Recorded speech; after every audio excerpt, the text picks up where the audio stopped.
Hi, in this video we're going to discuss Arduino Uno R4, Wi-Fi, and the EEPROM that's emulated on it.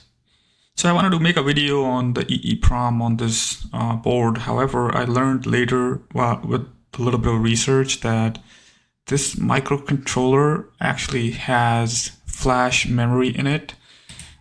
This board R4 Wi-Fi has 48 megahertz ARM Cortex M4 core with the data flash memory of 8 kilobytes, and which has cycles for program and arrays, 100,000 of them. It has limits on how many times you can read and write from the memory. So after that, the memory may still be usable, but it won't be certified in a way to say that it'll 100% work after that many writes and programs. Program and arrays for 100,000 cycles. So what I wanted to do was make a video on EEPROM. However, I wanted to actually discuss the downsides of using emulated EEPROM on this board. So the problem with using flash as emulated EEPROM is that for each byte that you're gonna write to the to the memory on flash, what happens is that you have what the logic in the background, what it has to do is it has to read a piece of flash memory, like an entire unit, which is in this entire unit is I believe this memory has up to 8 units of 1 kilobyte each. So total is 8 kilobytes, right? So 1 kilobyte units.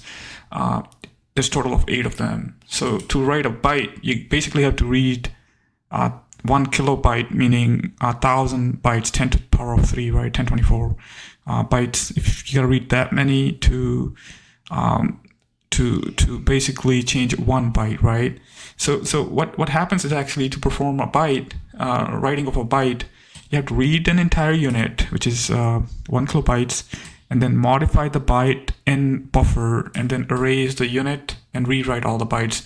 So in total, there's 1 read operation that you're performing, and then 1 erase operation and 1 write operation. So the ones that reads are, usually on flash you can perform a lot more reads than writes and erases. Writes and erases are usually limited on flash memory. So that's expensive to perform a byte. So say that you have 1,000 bytes that you want to write to the memory. You're kind of writing too many times, erasing and writing basically 2,000 times to write 1,000 bytes on flash memory, which is gonna wear out your memory very quickly if you got that kind of write, and in the case you gotta perform a lot more writes on your program. So that is one disadvantage of using emulated EEPROM. But if you have, say for example, you have a project that's not writing too many times to flash, and you just have limited couple of bytes of data that you want to write to EEPROM, then your project may be okay to use this built-in emulated EEPROM. So what I want to say is that, if you have a project like that where you don't require too many times writing data to flash or emulated EEPROM in this case, and you have only a couple of bytes of data that you want to write and not too frequently, then you can make use of this Arduino's R4 Wi-Fi's Uno R4 Wi-Fi's emulated EEPROM, which is basically flash memory in the background, which is embedded within the microcontroller. Which is there are design concepts you have to use when using non-volatile memory like EEPROM. The steps are listed here. What you want to do is you want to use a spreadsheet to map out the amount of bytes required for data items that you would like to store on EEPROM. An example is down below here.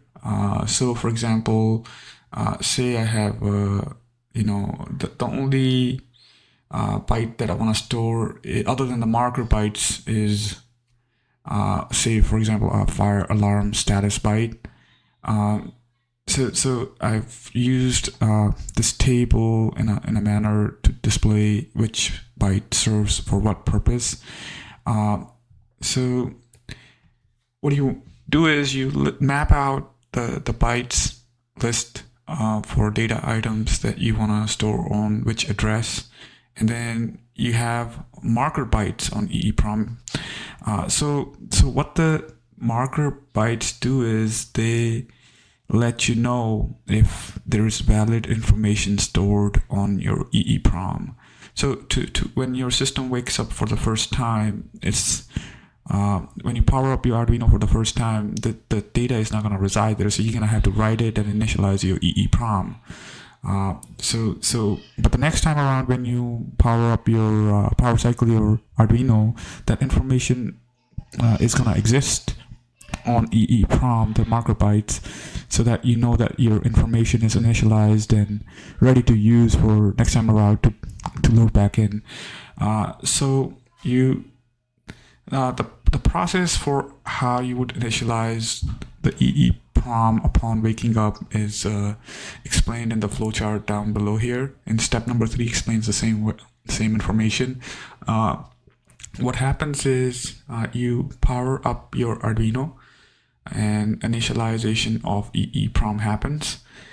You read in your initialization process of EEPROM, you read the EEPROM and see the marker bytes.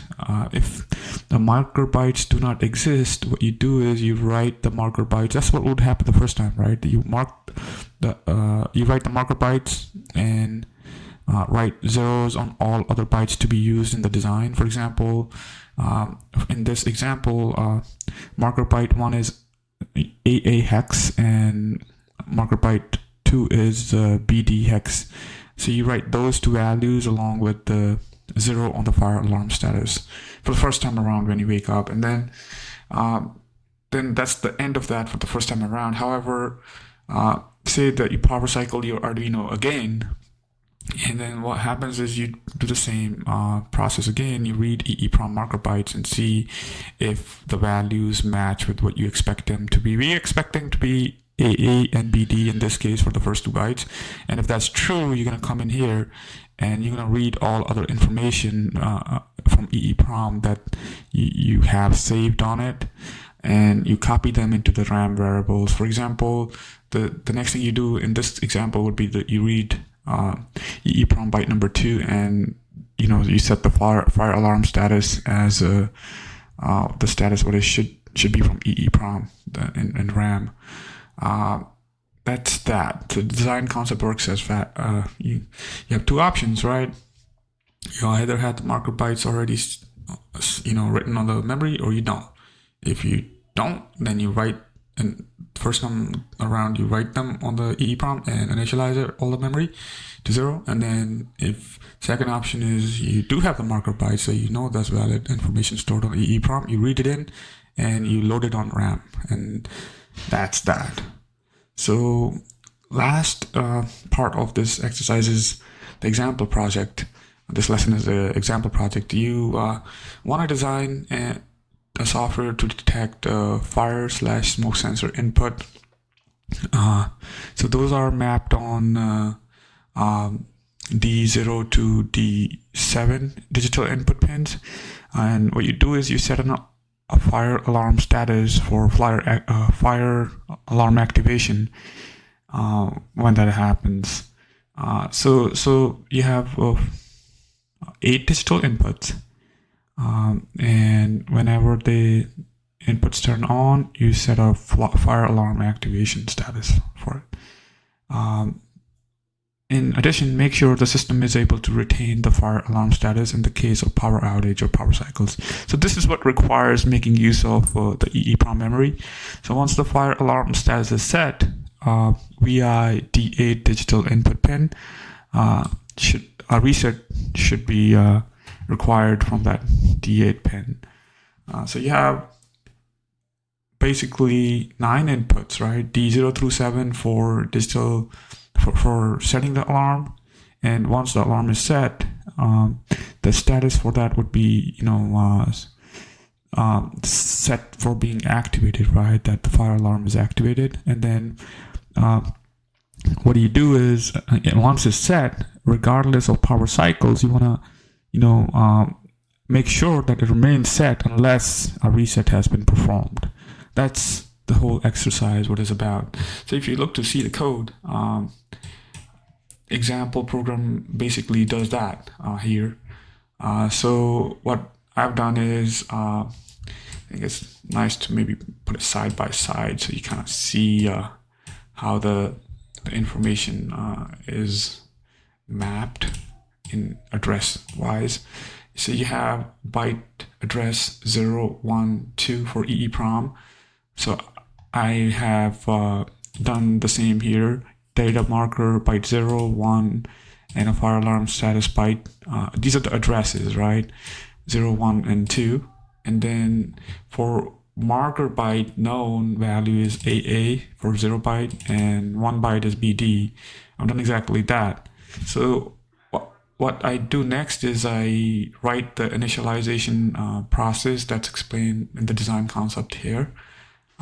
You read EEPROM byte 0 and byte 1, and you check to see if they match the values you expect them to be, which is AA for byte 0 and BD for byte 2. So you check to see if these two values read from EEPROM equate to what you expect them to be. If they are, then you load in the fire alarm status that you have saved on your EEPROM.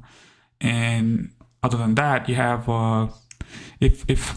so that's one case, right? If you do have valid information. If you don't have valid information on EEPROM the first time around, you power up your system, then you want to write the EEPROM's address 0 and 1 with the marker bytes that you kind of have already predefined, right? AA and BD on EEPROM. You write that, and then you initialize the fire alarm status to be 0. That's that part of it, right? So in setup, you just call this routine, so it just does this every time you wake up as first thing. And then, in setup, I have other code here which initializes the 8 pins, D0 through D7 for input for the fire alarm status, and then pin 8 for the reset. So logic is as written. So you just have latches, right? Here. So if the digital input pin 0 through 7 are equal to 0, then you set the fire alarm status as 1. And once it's set, it's also written the status byte on EEPROM is also written, so that for that input channel that fire alarm signal was sent to be on, you set that byte bit to be on. So this uses a bit table here. So bit table basically maps out for each digital pin a bit on the list of the 8 bits available on this. So a byte has 8 bits, right? Fire alarm status byte.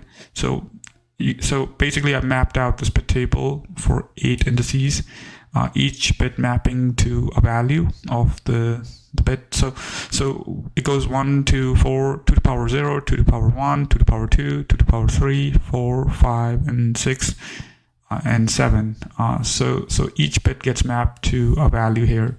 So when you have multiple signals on, you'll have, for example, say D0 and D4 are on, then you would have the value being equal to D0s and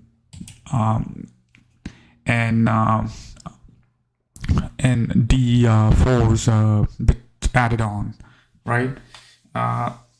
So in other words, it's bit mapping in simple words. If you want to Google it, how that works is so you use 8 bits for 8 input signals to be on. So once that's done, next time around when you power cycle your Arduino, if you don't perform a reset when a fire alarm status is set, then next time around when you power up, your fire alarm status is still going to be saying that, hey, you have a fire alarm activated. You need to reset it, unless otherwise you reset it's just going to stay on, right, activated. Certain like fire alarm equipment at your home, like smoke sensors, etc., they have that logic in there. They keep the alarm activated until a reset is performed, even after power cycles, if you remove the batteries otherwise, right? So you're gonna have to perform a reset to kind of reset that signal. This is very simple logic. I'm gonna try to show you on Arduino right now and see how that works. Arduino.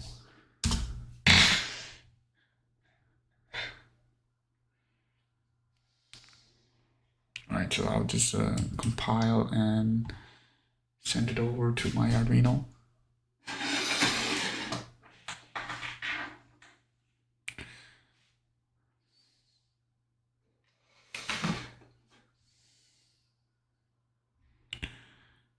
It's taking a little while. I just powered my computer just restarted right before making this video, so let's see if it takes too long. All right. Right. So right now it says valid data read from EEPROM upon power up.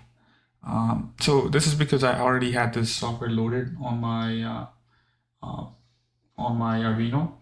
So what I'm gonna do is I'm gonna remove the input D. So I had a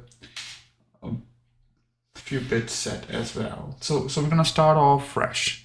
The way to do that would be I'll just change one of the marker bytes to be I don't know, AB, for example, just to make it pretend like, hey, I don't have any valid information on EEPROM the next time I wake up. So I'm just gonna reload it onto EEPROM and perform a reset. So as you see, first time around, power up, EEPROM written. Since I changed this value and I power cycled the Arduino, I just pressed the reset button that's on Arduino. So the messages prior to that, messages didn't get cleared, but it said first time powered up, EEPROM written. And we went ahead and we wrote A, B, and BD on EEPROM on the first 2 bytes, and we initialized the fire alarm status to be 0 on it as well. But now what I'm gonna do is I'm gonna set I'm gonna turn on D0, right? And it says fire alarm status now is 1. So where it gets printed, that information is right here. Right here, right? That's when you read the input and the bit got set to 1 for D0. And what I'm gonna do is I'm gonna power cycle again, and I'm gonna remove the input first of all, right? And right now my D0 is not set. The input, its wire is plugged out. I'm gonna press restart again, the reset button on Arduino. It says valid data read from EEPROM. Although my input is wire is plugged out, however, my fire alarm status is still 1 because it's set on EEPROM and read in from that, and the fire alarm status is read from EEPROM upon waking up, and it's saying that last time the value was not 0, it was a 1, right? Because your D1 was activated. So in order to reset this value, I mean, I can turn on another input, right? Like for example, the D7. So D7 should, it makes it plus 128, right? So D7 is 0x40. So hold on, actually D7 is 80, right? So that's 128 plus 1, which is 129. So now you have these 2 values set on a bit table, right? For D7 and D1. I took out both wires again. I'm gonna press reset button on Arduino again, and again, now next time around, I don't have anything going into, so values in my D0 and D7 right now are off 0, but however, my fire alarm status is saying that I still have 129 upon waking up. So I have 2 alarms set on D0 and D7 input. So if I want to reset the system, I gotta provide an input on D8. And when I do that, as you see, that fire alarm status goes to 0, which is logic written down below here. If my D8 input is on, then you write 0 on fire alarm status and then write it on the status byte. So if I power cycle, I removed the D8 input, and if I power cycle my Arduino again, you'll see that your validator is red from EEPROM, but your fire alarm status is now 0. So that is a simple exercise that makes use of EEPROM. In summary, what you learn from this exercise is that EEPROM on Arduino Uno Wi-Fi is available for you to use, but you gotta be careful when to use it, as it is emulated EEPROM on basically flash memory that the microcontroller has in the background. The microcontroller doesn't have EEPROM on it. If you would like, you could use a separate chip for EEPROM, but that's but you can use similar design concepts if you want to do that, right? This is how you make use of EEPROM that's available on Arduino Uno R4 Wi-Fi. Thank you.